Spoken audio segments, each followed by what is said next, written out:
Thursday, July 11th is when my comedy special comes out.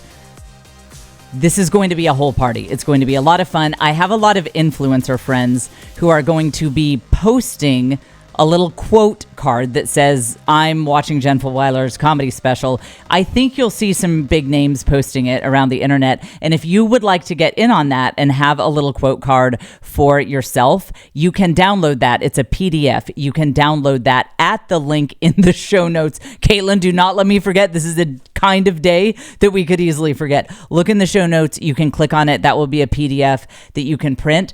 I'm not going to put this on social media. So this is only for podcast listeners, maybe people on my email list. So you can download that. And then when it comes out on YouTube on Thursday, July 11th, you can print that, you can hold it up, and people will be like, wow, she's part of Jen's inner circle, or he or she is part of Jen's inner circle, because not everyone has access to these. You have to be a podcast friend for that. I think I'm also going to offer some special stuff to the Patreon as well. So get on my Patreon. That link is also in the show notes. Here's what we are talking about today. You need to be cringe. If you guys would embrace the idea of being cringe and just accept it. And if you guys would set metrics, like, I haven't been cringe enough this week. I've only been cringe twice this week, and I need to double that to hit my KPIs, my key performance indicators. That's what your KPIs need to be.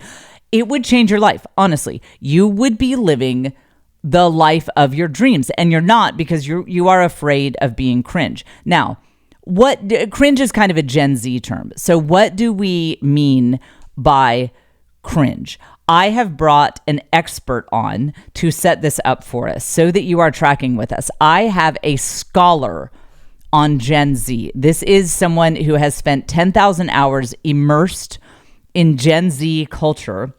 It is our own Pamela Scholastica Fulwiler here. So Pamela, you just turned 13. You are part of Gen Z. And so define cringe for us. When someone sees something and says, that's so cringe, what do they mean by that? Lean way into the mic. Okay, well, I think first of all, some people mean it as like weird or sometimes annoying. And you mainly say cringe when someone's doing something that you think isn't funny anymore or like never really was. Like, if there's like a trend going around that you think is like childish or immature, you just don't like it, and someone says it, you'll probably think that it's cringe. Closer to the mic.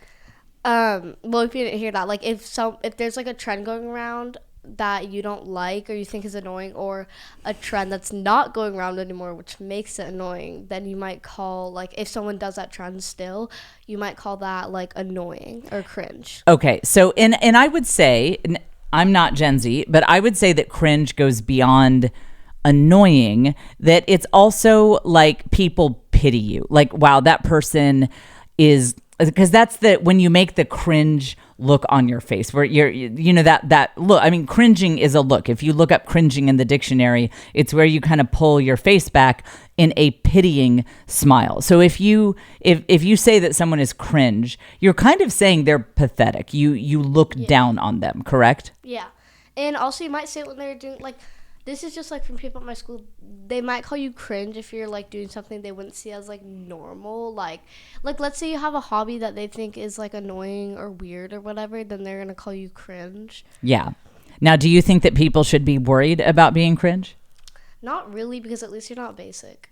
Oh, okay. Well, we're bringing in all the... See, okay, well, thank you, Pammy, because we're setting up the show for today. And yes, be cringe, not basic. That is a great, great way to say it. Now, Pammy has to get ready for cheer camp tomorrow. I never thought I'd be a cheer mom. She is the first of my kids to do anything that is classically like popular kid stuff to do. So she's number 5 of 6. So we finally got one who does things like this. So Pammy, you can go do your thing. And thank you for warning us that it is better to be cringe than basic. Yes, thank you for having me. Okay, all right. Have fun getting ready for cheer.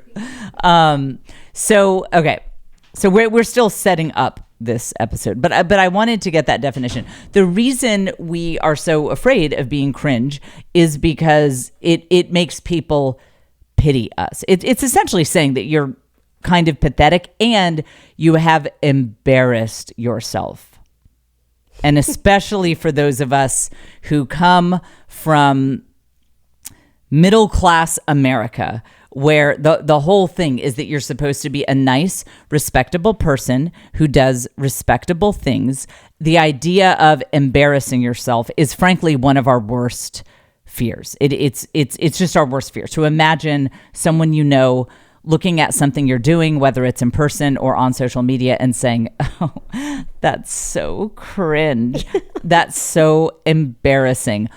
It's terrifying. But listen, you will never figure out who you are as a person, and you will never figure out what your blue flame is and how you can use it if you are not willing to be cringe. If you are not willing to have people look at you and say, "Oh, that's a little embarrassing."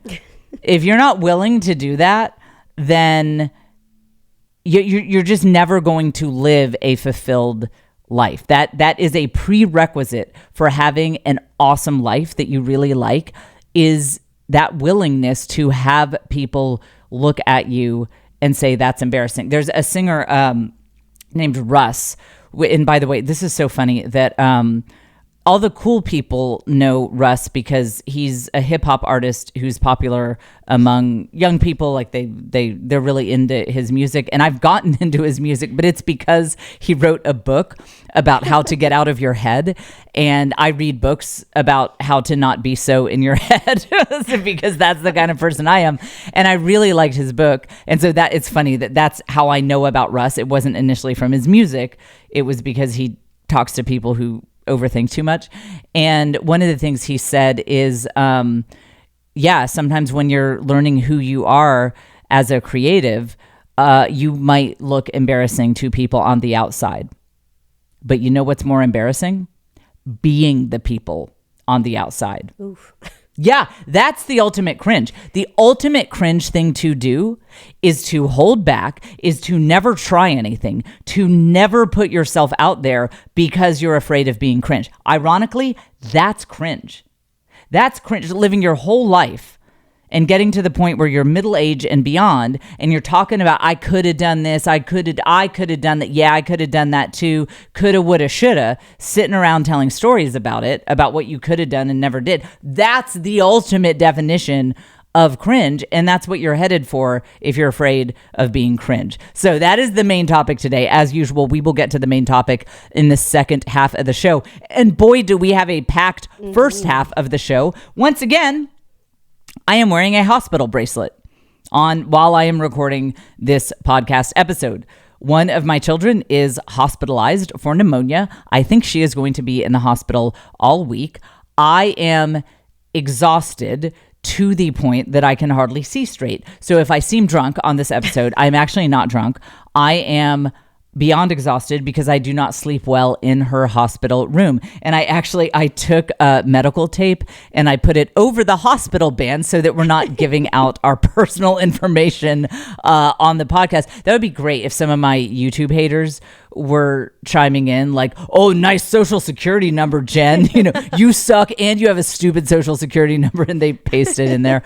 So I've covered up my medical band. But this is the second podcast episode in the past few months where I am coming to record it directly from a hospital and have to keep my band on because I'm going back. My daughter is okay. She is turning the corner. She is much better. But little public service announcement, there is some pretty severe pneumonia going around. And if your kid has any symptoms that seem pneumonia-ish, you will want to get that taken care of very quickly. Her situation was very, very serious. But we do have it taken care of. She's doing much better. And at this point, we're just waiting for things to get more stable so that she can be discharged. But I have spent the past 3-4 I don't know what it is. Okay, we're recording this on Tuesday, right? Mm-hmm. So we're recording this fewer than 12 hours before it comes out. Like this will be released in 10 hours on Wednesday morning because this was the first time that I was able to get to it. So we'll talk about that. We'll talk about a few other things. And welcome to the Jen Fulwiler Show, coming to you straight from the hospital from Austin, Texas. This is the podcast where you learn the art of the village hustle. That is being a hot girl boss or hot boy boss who knows that love and family and community are the foundations of all true success. I am your host, Jen. I am a best-selling author, stand-up comic, and mom of 6. And I should warn you, if I say any words incorrectly, if I'm slurring my speech, that is almost definitely going to happen on this episode because I am really hitting a wall of exhaustion. We publish new episodes every single Wednesday morning, even when I'm hospitalized, when kids are hospitalized. Like, hey, we're still getting it done, still publishing new episodes. And Caitlin White is our lovely producer. And there's a link in the show notes so that you can figure out how you can work with her. All right, let us begin with a reminder that I am coming to Birmingham, Alabama on July 25th, Huntsville, Alabama on August 21st, and Nashville, Tennessee on August 22nd. All those links are also in the show notes. And I have to read this podcast review that just made my day. So this podcast review came in the first day that I was in the hospital with my daughter. And I was so tired and I was just so exhausted by everything. And it was a bad day. It was a really bad day. And I read this podcast, and thank you so much to Ace who wrote it, because she just made my day. I think it's she. Ace, she. Yeah, I think so. I don't know. So this is what I mean when I say I read every one of your Apple Podcast reviews personally, and very often they come in just when I am hitting points of great despair in my life. I swear God works through your Apple Podcast reviews. So I want to read this one because she is 16. So the title is 5 stars, amazing. I'm obsessed with Jen. Exactly what I needed. I could go on for infinity. Already a good start. Ace continues. Jen, thank you for proving to me that I can be a mostly responsible adult. Yes, adding mostly in there. A mostly responsible adult and still fun and weird. A heck of a mom, but still crush it at pursuing your dreams, and a devout Catholic, but still a completely normal human being. I agree. Not a lot of examples of that. Yes, thank you, Ace. To be honest, I want to download your entire worldview onto a USB drive and plug it into my brain. These are the kind of reviews we're looking for. So she says, I'll even tolerate the Taylor Swift part. I guess I just have to wait for Neuralink. Sigh. Just kidding. I'm 16, a tomboy, a wild extrovert, and have a bad addiction to attempting overly ambitious projects, and Catholic ghetto opinions were beginning to make me worry about whether life after college would be any fun, but you are proof that it can and will be. And by the way, as far as I'm concerned, you can add Teen Idol to your list of achievements. Yeah. I love this. See, you're making my day. Just promise me one thing. You'll still be podcasting in a decade or two when I'm actually pulling off the village hustle instead of just theorizing now. I think the first podcast I listened to was the one about being creative when you feel like trash. Something I'm living right now, Ace. And you had me hooked on your line, maybe my muse was just drunk. I forgot that I said that. Hey, we need to make that merch. My muse is drunk. Literally. Ace, thank you for reminding me of that.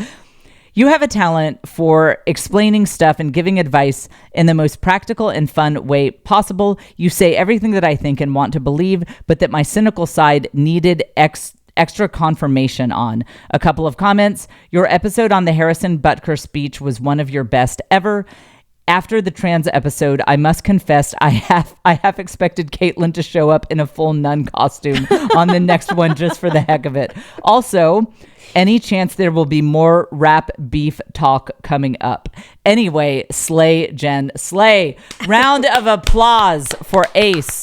Ace, seriously, I was sitting at the Children's Hospital. I had not slept in 24 hours. And then that review came and it was emailed to me. And I was like, this is so what I needed. So thank you guys so much. I'm telling you, when you write nice reviews, God sends them to me at just the perfect time. And actually, by the way, I did have rap beef content scheduled for today, but there are too many other things going on. So I will, this one isn't rap beef. The rap beefs have momentarily settled down. Obviously, we all know that Kendrick Lamar filmed his Not Like Us video in Compton, and it got kind of out of control. Obviously, I mean, I'm telling you things you already know. But I hate to bore you with more things that you're already completely familiar with, but the Young Thug trial is one of the craziest things I've ever seen in the American legal system. So don't worry, I will keep you up on what is going on with Thug and YSL, and you probably already know, but in a future episode, don't worry, I will get to that, and I swear it will be, I'm going to get you obsessed with this whole trial. So I promised that I would follow up in the last episode. I brought up all this stuff about trauma and all of that, and I promised that I would tell you, okay, what to do if you end up in a triggered state. There is so much else to get to, but luckily I think I can follow up and actually make this pretty brief, and it actually dovetails nicely with the update about my daughter, Lucy. So you guys know Lucy. She is our guest producer on the podcast when Caitlin can't be here. She has stopped by many times. Everyone always loves her. She's fairly well known among OG podcast listeners. And we knew that she had pneumonia that had been diagnosed at urgent care. And we thought, no big deal. She's taking antibiotics. It's no big deal. But she was really struggling for breath. And because of my lung issues, we have a lot of blood oxygen monitors in the house. And thank goodness, a wonderful doctor, this guy, my hero, like this guy is incredible. I love this guy so much. He called, even though he was just an urgent care doctor, he called us after hours on a Sunday night after we had already gone home and said, actually, you need to check her blood oxygen right now. So we did, and it was shockingly low. We checked it with multiple monitors, and he said, you have to go to the ER right now. And when we showed up at the ER, they were doing the usual, like, okay, stand here, paperwork. And when I told them her current blood oxygen, they were like, okay, never mind, come right in. And they put her on oxygen immediately. So that is what has happened. And it has actually taken quite a while to get her back to stability. And we actually still do not know when she will be discharged. But she is in good spirits. Everything is trending in the right direction. Everything is looking good. And it's nice for me, by the way, thank you to all the podcast listeners, because it has been a grind. I have literally, I've done nothing but hospital stuff for the past few days. And this podcast, because it is my blue flame, it is something that gives me energy. So I am making time for the podcast very intentionally, because as with all blue flame kind of work, this is not one more thing on my to-do list. It does not add stress to my life. In fact, it builds me up. And now I will have more energy to take back to the hospital and to be researching and asking doctors questions and all that for having done this podcast. But what's interesting is being at Children's Hospital reminded me a lot of what we talked about last week about the concept of people being triggered, meaning something reminds your brain of something that happened in the past, and your brain chemistry actually changes. I pulled up MRIs in the last episode. You can see it on YouTube, jfonyoutube.com. That was episode 211 of the podcast. I was posting MRIs of what people's brains look like when they are reminded of traumatic events. And so what's interesting is when you are in children's hospitals, you will notice that there are signs everywhere about violence, and there is a lot of security. There are security guards, just like way more than you would see at a normal hospital. And there are signs in multiple languages showing stick figures, like hitting a stick figure with one of those medical, the cross, like Red Cross medical symbol on it. It'll show a stick figure karate chopping the medical stick figure, and then the circle with the line through it. Like, don't do that. Don't karate chop the doctor. Don't assault the nurse. They have to have signs for this. And you know why? It is this exact concept we talked about. Triggers. It very often for people, a child being sick is a triggering event for them. And that is why hospitals have to have such high security. In fact, while I was there, we heard that they did this code thing, and I happened to be leaving at the time, and all the security guards were assembled because a woman lost it on the staff, like in a violent way. She just completely lost it on them. And so they had to have the entire security team down there. And I don't know what happened, but they dealt with her. And so it's so funny because we'd just been talking about triggers, and I thought, yeah, this is very triggering for a lot of people. And per the point that the things that trigger you might not totally make sense to you, I was very much triggered when we were at the luxury mansion that my mother rented for us for our vacation, whenever that was. Maybe it was last week. I don't know, because I live outside of time now. Time doesn't exist to me. I had extreme mental health struggles at that luxury Airbnb, because the situation of feeling like I had to keep everyone happy and do everything perfectly was, quote unquote, triggering to me. Guys, I was in the struggle. I'm serious. I had such a hard time keeping my mindset together mentally. This situation at Children's Hospital, I'm a mental rock. I'm not even kidding. Obviously, I'm deeply concerned about my daughter, and this is an important thing about triggers. Obviously, I care 10 million, 1,000 times infinity times more about my daughter's health than some stupid vacation plans. But it is not triggering to me. So meaning, while I'm there at Children's Hospital, I'm talking to doctors. When I first took her into the emergency room late at night and things were just looking very concerning and we couldn't figure out why the antibiotics weren't working, obviously I'm gravely concerned. I feel fear. I feel extreme anxiety. But I felt all of this as my current adult, mostly sane self. I was not having emotional spirals. I did not have a difficult time I wasn't one of the people that you need to have the no karate chop the doctor sign for.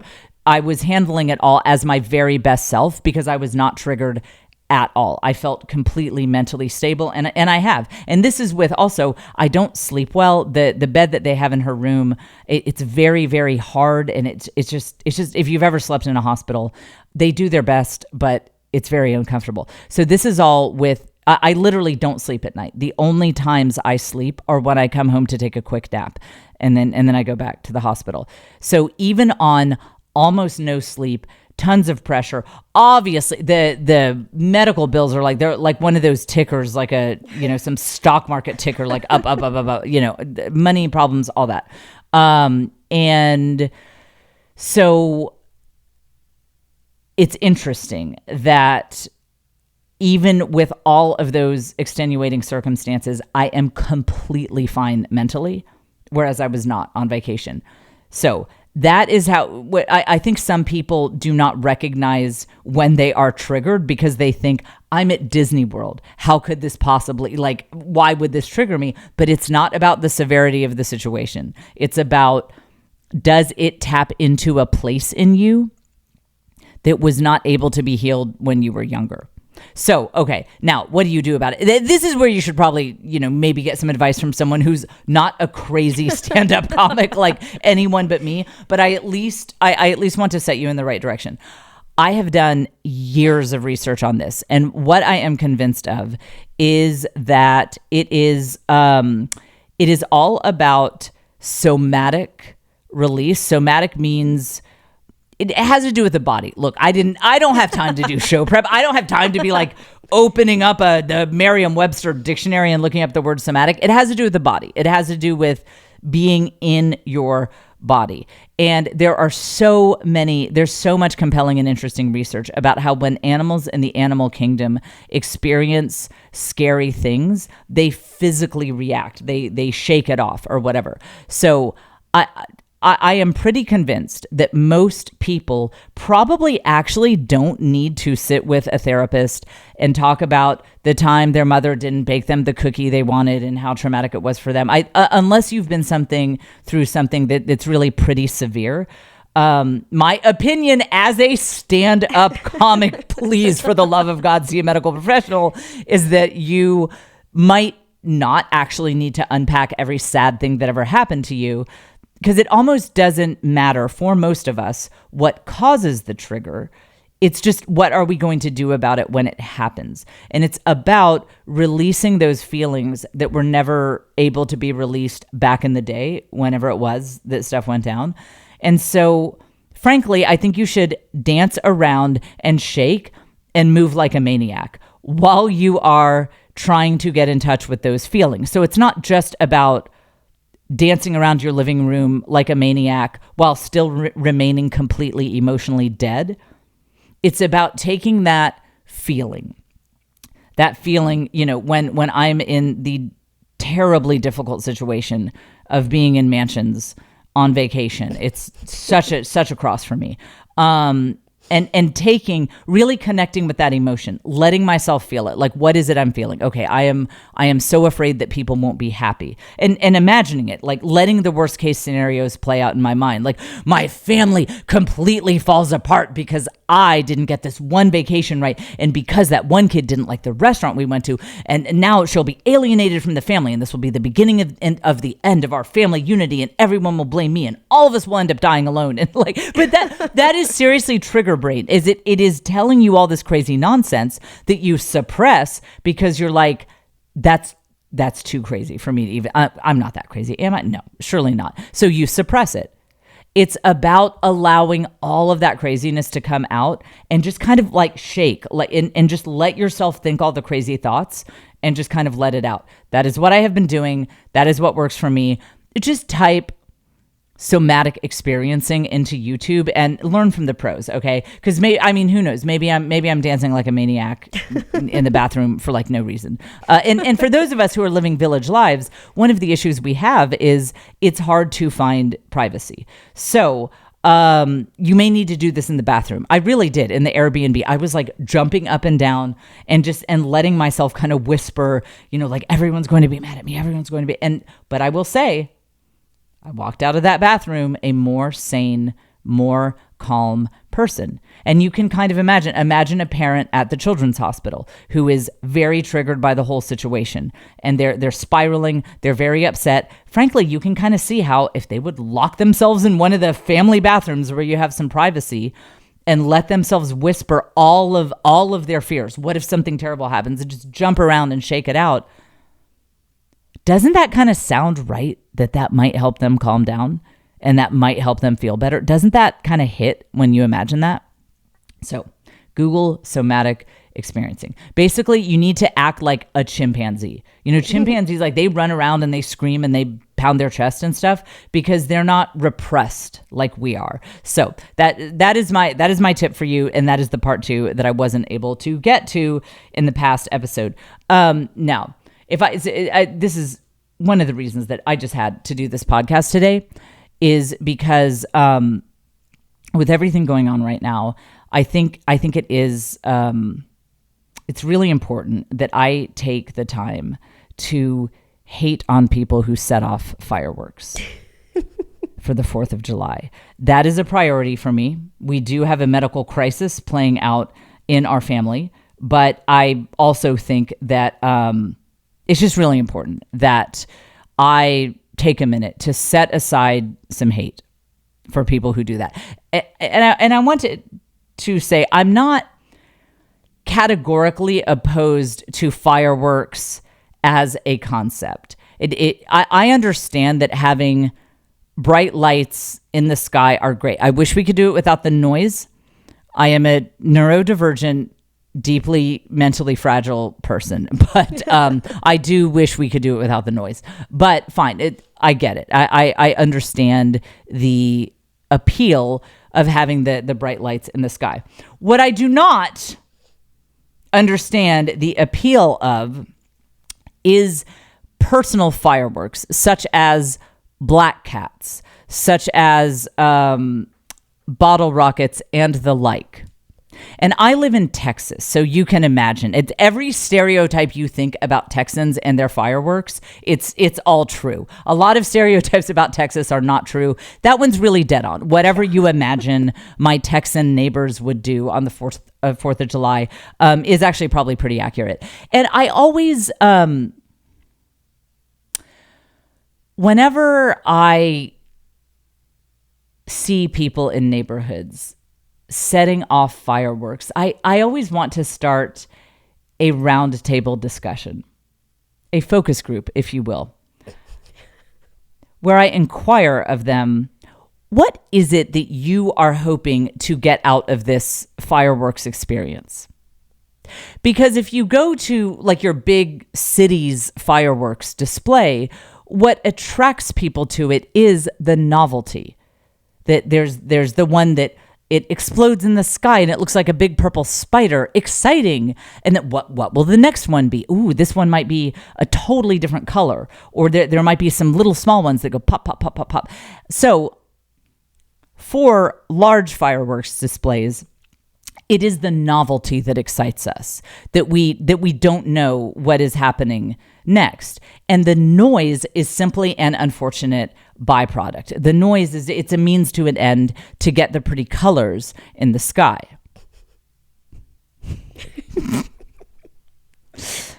With personal fireworks, all you have is the noise. The noise seems to be the end that these people are going for. Have you ever messed around with black cats?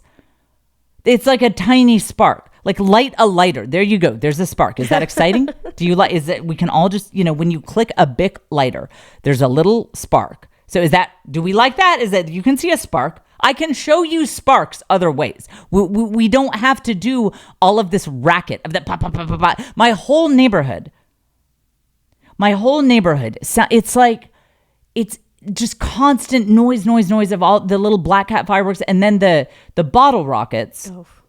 I might be bitter because I was hit by one when I was 16.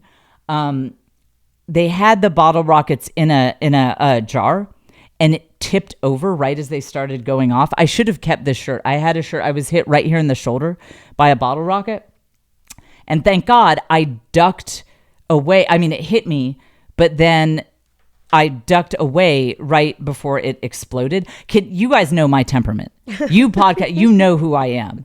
Can you even imagine me, of all the people in the world, to be hit by a bottle rocket in a cup that tipped over? So speaking of trauma, maybe that's it. Maybe I'm just triggered. Maybe I am triggered from that. And that's why I hate fireworks. No, actually, I'll tell you why I'm really triggered. It's that it wakes kids up.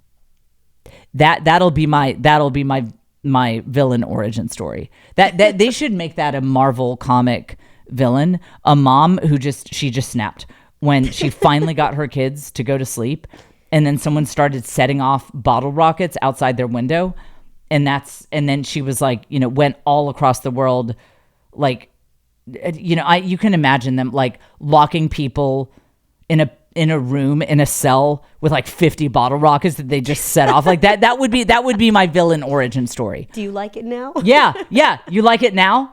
Yeah. So, because that's what I don't understand is the personal fireworks are just like, it's just the noise. And there's no novelty. So, so to get back to what I was saying, this is the round table discussion that I would like to have with all the people in my neighborhood who do this. We can all gather together. I will call the session to order. And I will say, what do you think is going to happen when you set off that next black cat? And they'll be drunk, obviously. They'll be on like their 8th Coors Light. And they'll say like, oh, I'm going to say yeehaw. And I'll say, oh, but before that. And what will this mini firework do? And they'll say, oh, it'll pop. And I'll say, yes. So the 500 other black cats that you set off while I was trying to get my children to go to sleep, so they also, what did they do? Oh, they went pop. Right. So do you feel like we have reached a point of diminishing returns with these fireworks. Do you think that maybe hearing 500 black cats go pop is enough? Like maybe you can stop now because they're actually all going to do the same thing. They're all going to do the same thing. And this is where the round table would degenerate because they would just start setting off black cats like while we're talking. And I would have the same question about the bottle rockets. Like, so I think what happens is you're going to light it and it's going to shoot up in the air with a few sparks and then pop loudly in the air. The last 10 you set off did that. What do you perceive that the next 84 that you have here in this jar to set up, like do you think that something different will happen? And are we also maybe at the diminishing returns point with the bottle rockets? Like what is the value add of continuing this until 1 o'clock in the morning? And again, they probably just shoot a bottle rocket at me. If Marvel really wants a boost in their movie sales, they really should do a villain and release this movie on the 4th of July and at New Year. You get put it back out in theaters at New Year's, where a mom becomes a villain and she locks these fireworks people in a room with fireworks and just all day they're just set off all day. And in fact, you guys should listen to the episode we reran a couple episodes ago. I was like, what I want to do with my neighbors is be like, look, is that up, Caitlin? Is our sound effects up for Bluetooth? Oh, what I want to do is be like, listen, hey, I like to celebrate things too. I'm Catholic, and at the end of July we have the feast of Saint Ignatius, and his conversion to the Lord. It really started when he was injured by a cannon. So guess what, friends? Guess what, neighbors? I am going to set off a cannon on our street, and I'm going to get wasted too. I'm going to have 5 Pims and lemonade, and just for a little razzle dazzle, I am going to shout "Yeehaw" after every cannon fire because it's not going to get old for me. So you guys will be, and I think it's a weekday. I think the feast of Saint Ignatius is a weekday this year. So you'll be like trying to get some sleep before you go to work the next day, and I will be out there. I will be honoring Saint Ignatius and the cannon. You know, none of the order of Jesuits wouldn't have happened. Well, okay, the Catholics are going to be like, okay, that's going a little Catholic joke I could make there. But anyway, we wouldn't have Saint Ignatius or the Jesuits without this cannon. And I just like to, I just want to honor it. Oh, what? Well, are you guys trying to sleep? Are you guys trying to sleep? Are the car alarms going? Is this annoying to you? But don't you remember the 4th of July? Don't you remember the 4th of July? Can you hear me? Don't you remember the 4th of July? When you guys were doing this until 2 o'clock in the morning while my kids were trying to sleep? No, this is fun. This is fun. Making noise at all hours of the night is fun. Remember? That's my vision. I think there should be a law. I think fireworks people, you should be required for every hour that you spend setting off fireworks after 8 p.m. in your neighborhoods, you should be required to offer babysitting to all the parents of young children 1 day for every hour you were out there setting off bottle rockets and black cats and keeping their kids awake. Because I think what you don't understand, young parents of young children, they live and die by their children's sleep schedules. You don't understand what you are doing to their lives. You don't understand what a Joker turning into moment it elicits.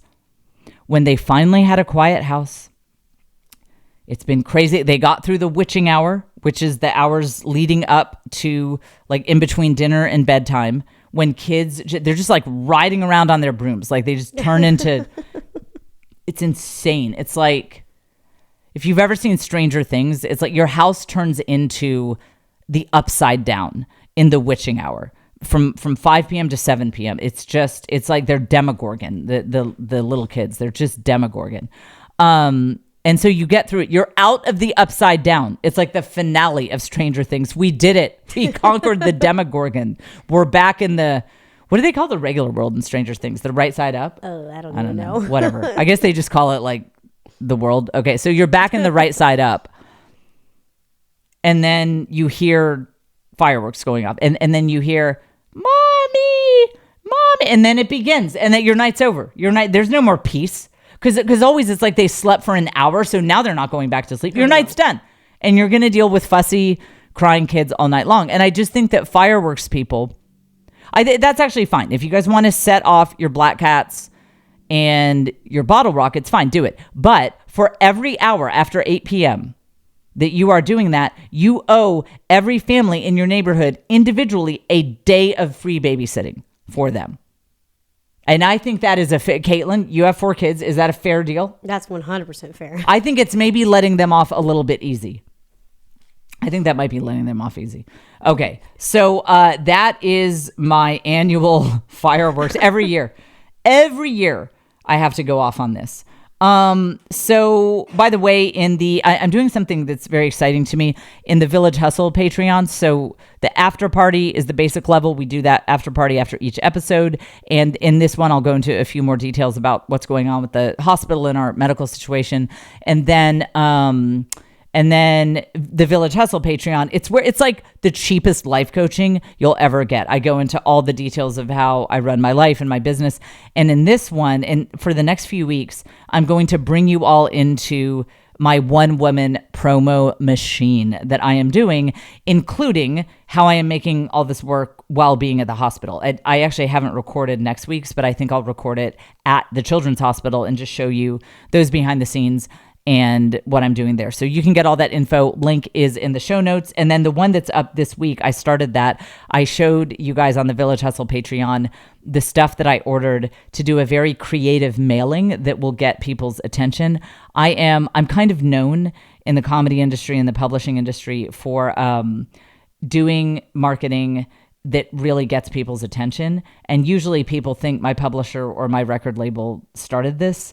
And it's always just me. So I go into all those details. Village Hustle Patreon, patreon.com/thisisjen. Okay, so with my comedy special coming out next week, that is Thursday, July 11th, join me for the live that starts at 7 p.m. Central. I would very much appreciate it. And also, by the way, let me pause before I go into this subject. I very much appreciate you guys mentioning my special coming out when it comes out on Thursday, July 11th, downloading the little PDF that I will put in the show notes, doing your little picture with that. Like, hopefully you will see some big influencers. They've said that they would do it as well. You will look like you are part of Jen's Inner Circle Club.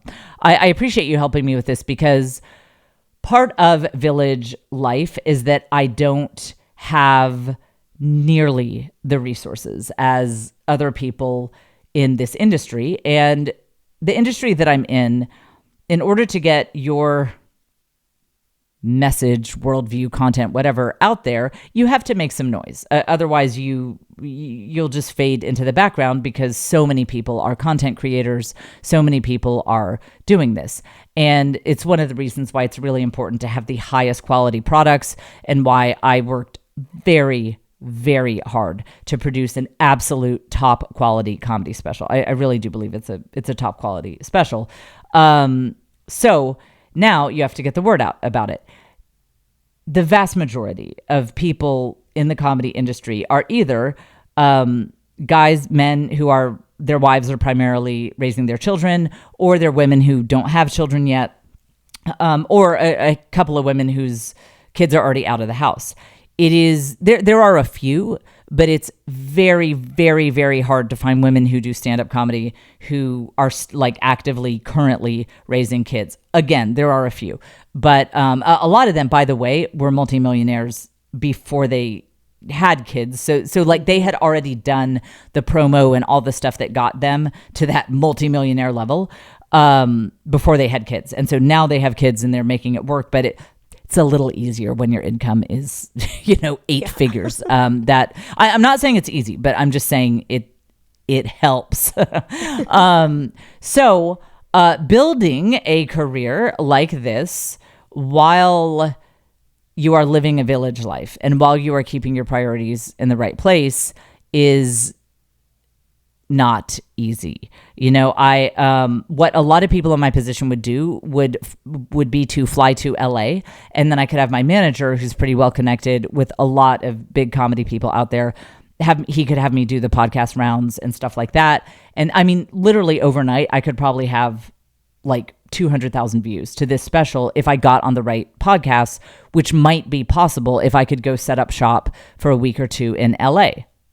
But village life, that's why we call it village hustle. We have to hustle harder because my family comes first. I mean, I've got a kid in the hospital. I'm literally doing promo stuff from my daughter's hospital room. Obviously, I make sure that everything is set with her first, but anyone who's ever had anyone in the hospital knows there's a lot of just waiting time and downtime. So I bring my laptop and I'm doing all of this promo stuff literally at 3 o'clock in the morning, 4 o'clock in the morning from my daughter's hospital room. I'm not sitting at the Beverly Hilton able to go do the podcast rounds that my manager could probably set me up with if I could be out there. So that is why I really appreciate you guys giving my special a plug, because we are in this together. We got to do this together. Those of us who have this crazy worldview where it's like, we think that family is actually the very best, and blue flame stuff, career stuff, it is wonderful.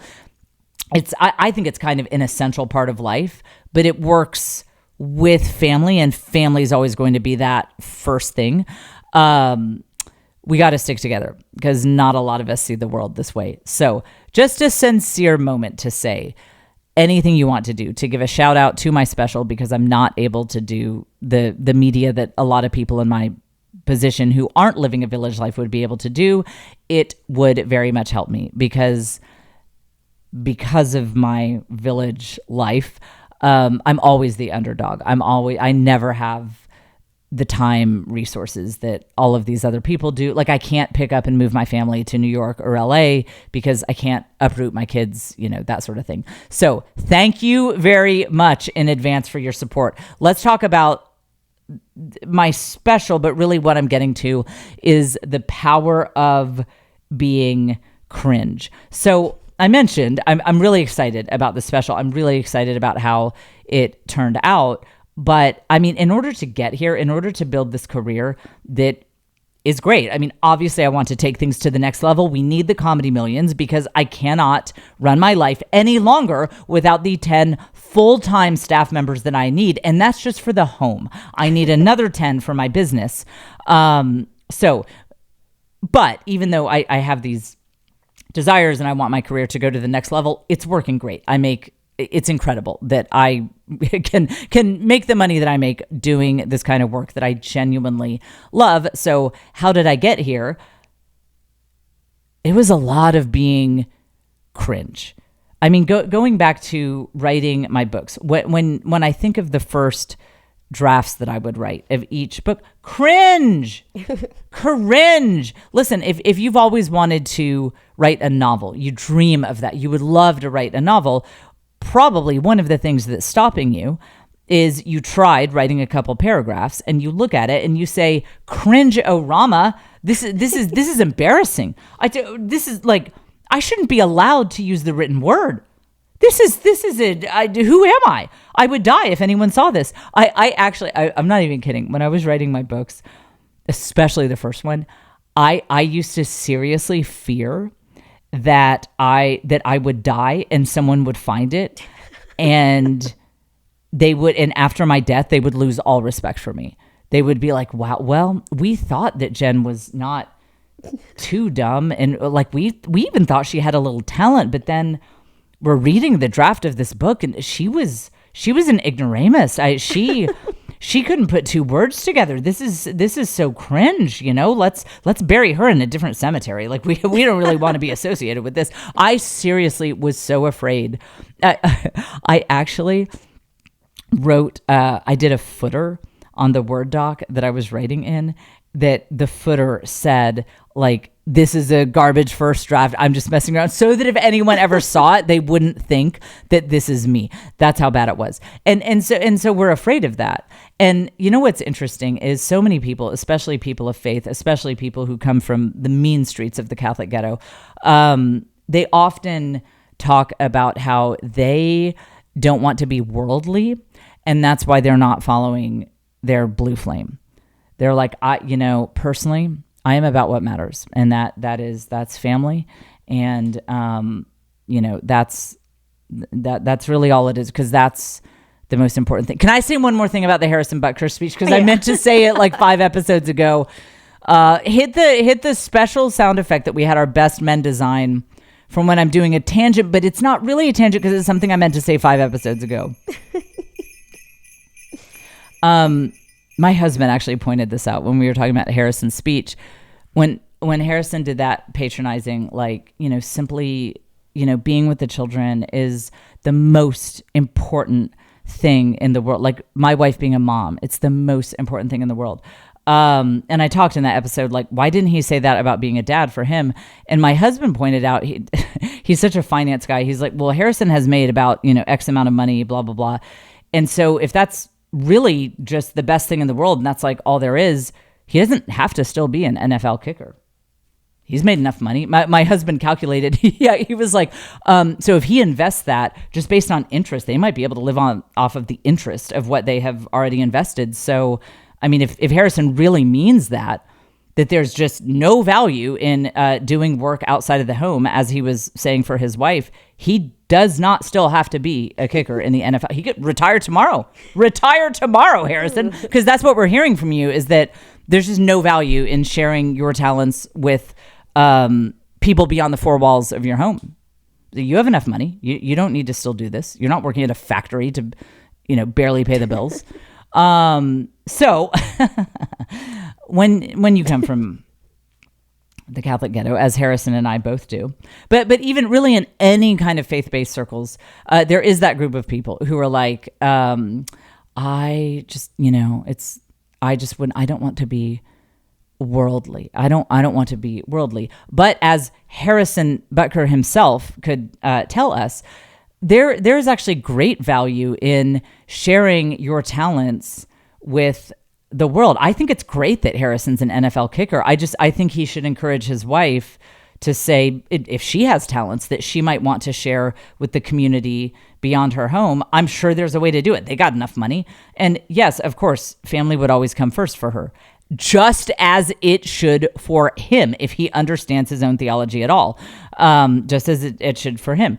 Family always comes first for those of us with faith. But there is a great thing that is a very life-enhancing thing when you take your talents and you expand the concentric circles of who you are sharing them with. So if the center of the circle is your family, so yes, of course, you share your gifts with your family.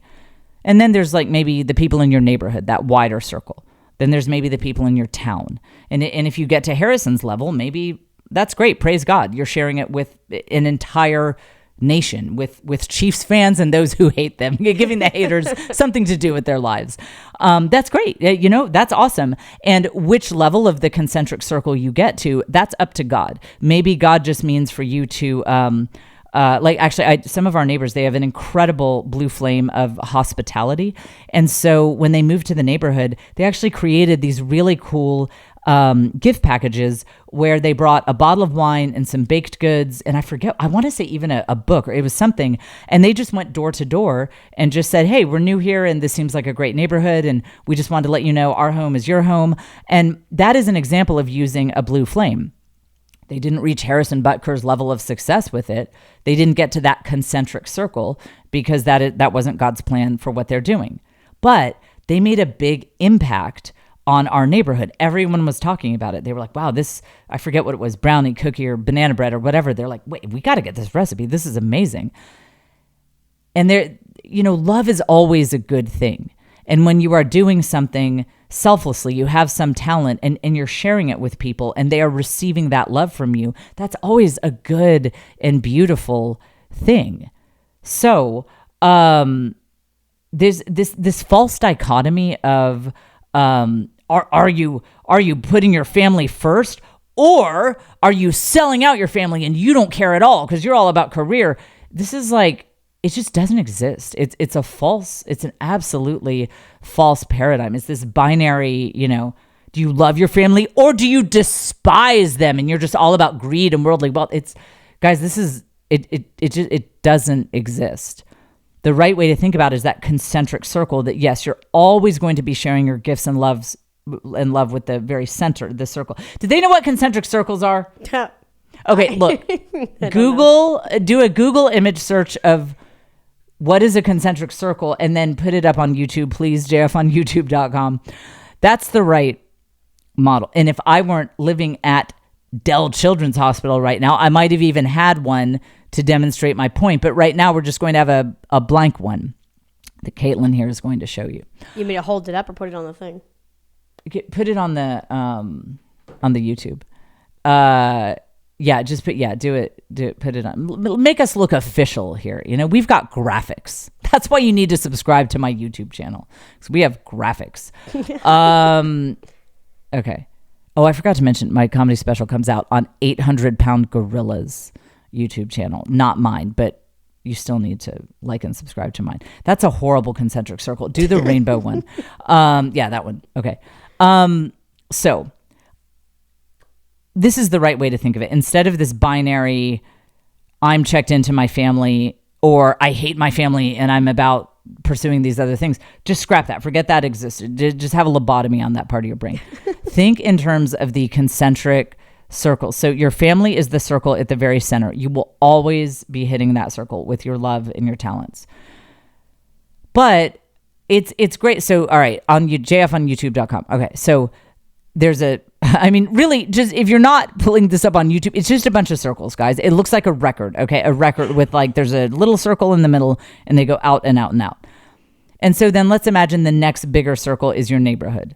The next bigger circle is your city. The next bigger circle is your state, is the nation, the world, whatever. So if you're Jerry Seinfeld, you're out at that furthest circle out, sharing your talents with a really wide range.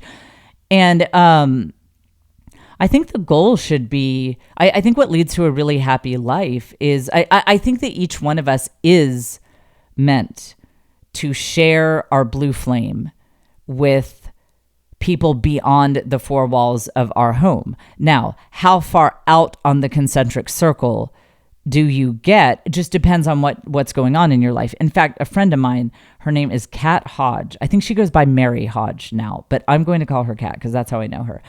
She lives in Columbus, Ohio, and she has, this is embarrassing, that I think 8 kids. I'm sorry, Kat. I haven't talked to her in a while, and they're Catholic, and it's hard to keep up with the Catholics. I think it's 8 kids, definitely 7, because I know she passed me. I think it's 8.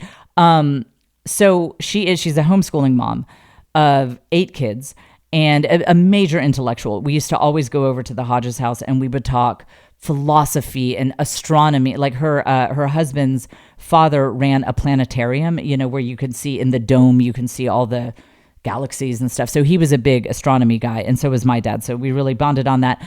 We would go over to their house. We would let all the kids run around. We would light a fire in their fireplace. We would have wine, and we would discuss everything from evolutionary biology to the latest science on neuroplasticity, to theology, to Thomas Aquinas, to whatever. I mean, it was just amazing. And so when her kids were little, she did some things to the concentric circle that she mostly hit was she did things with the mothers group at church. So she didn't, the concentric circle didn't go too far out in that case because she was really, really busy with the kids, but she did identify her blue flame. She has a few, so she kind of knew what they were, and she shared them as it made sense, as she was able. She would put on things at the church. She would get moms together. She hosted a baby shower for me.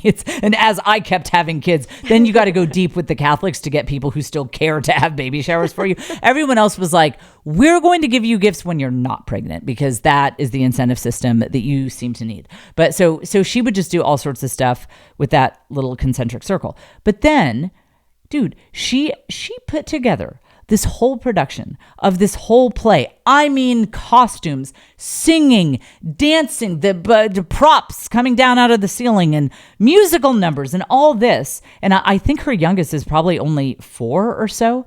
And she directed it. And I just read on Facebook, it broke all box office records for the theater that they did it in. They had over 1,000 people come out in one weekend to just a community theater. Sold out every show, blew the doors off of it. So everyone in the Columbus area was buzzing about this production. That this devout Catholic mom of 8, she knows what her blue flame is, and she just put this thing on.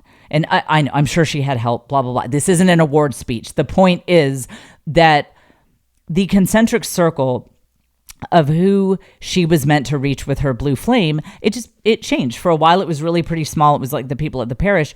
But now it's quite a bit bigger. I mean, I'm guessing based on the outrageous success of what Kat Hodge did with this one. I mean, she might do more like at the state level. Maybe, I don't know, I could see her taking it to a different city in Ohio or something like that. So it's really about just letting God decide how big he wants that concentric circle to be. I'd like for us all to pray that God maybe takes me to a concentric. I keep saying eccentric. Guys, I'm very tired. What? Yeah, right. No, with me, it's eccentric circles. Like Jen goes fully insane when we get to the final one. We just want to, I'm ready for the money that would come with, like if I get a little further out on this one, because I'm in a season of life, my youngest is 11. Like I'm ready to hit a different spot on the circles there. Cause I'm ready to make more money so that I can have my 10 full-time staff members just for my house. But that's how you need to think of it. Know what your blue flame is. Share it first with your family, like I do with my family. Witty banter, I'm telling you. Keeping the house clean, not so much. Witty banter, I mean, my family is so blessed by it. They really are. If you want smart remarks to something that someone has said, I'm your woman. But so you share it in a smaller way first, and then just connect with God, connect with, as our wonderful 16-year-old listener Ace was saying, connect with your muse, and maybe your muse will be drunk. I mean, maybe you will, you're just a mom raising kids, like the woman who wrote Twilight. She was just a mom who had a dream. She bangs out that book in 1 week. She wrote Twilight in 1 week. Wow. And she's a gazillionaire, trillionaire. So maybe, your muse gets drunk that day and is like, why don't we make you a rich and famous millionaire? Like, how about that? So that could happen too. But it's not, it was a good thing that she wrote that book to just use her blue flame, even if it had only sold a couple thousand copies. I bet she would have thought that was cool. Way cooler that it did what it did. Man, I was really bitter about that for a while. Honestly, it made me question my faith in God. I was like, hey, I'm a good writer too. I'm not getting, whatever. I told you I'm punchy. I haven't slept in a very long time. So where you hit on the concentric circle is up to God. But I would say that finding your blue flame and using it is not optional. So guess what? I'm about to weave this all together. You thought that I forgot about the being cringe part. Oh, no. Nay. Nay. Every episode of this podcast is a tapestry.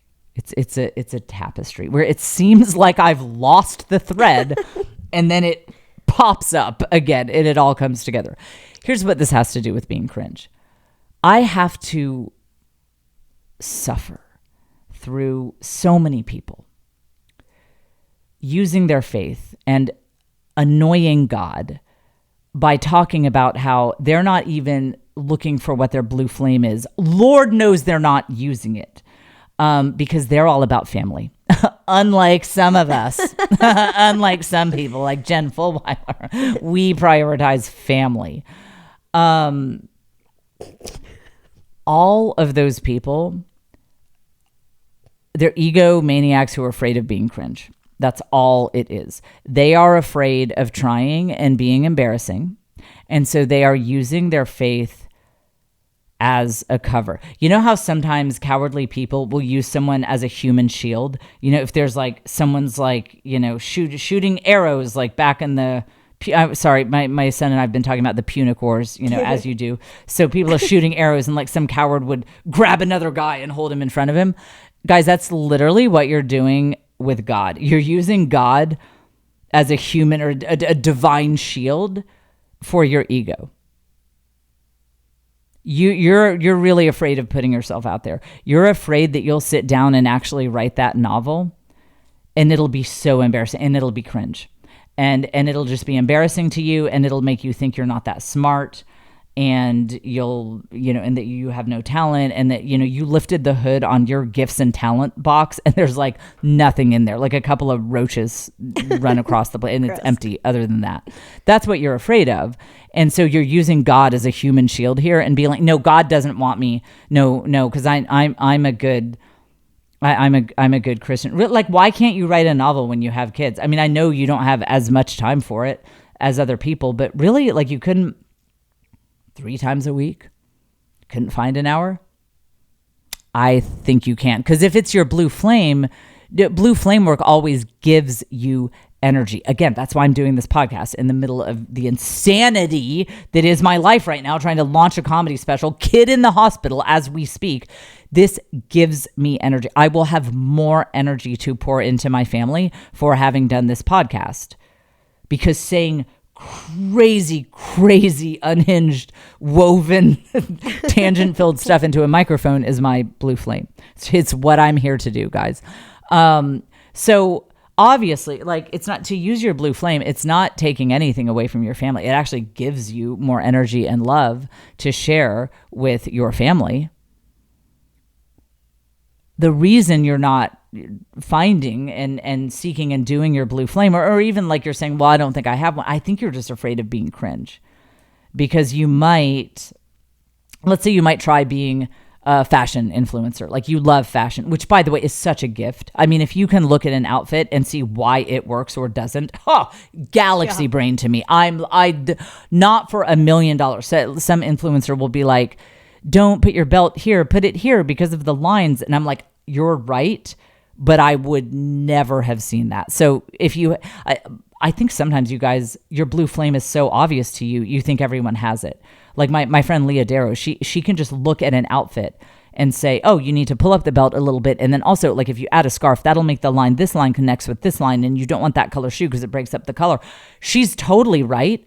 But it's like a colorblind person talking to someone who sees color.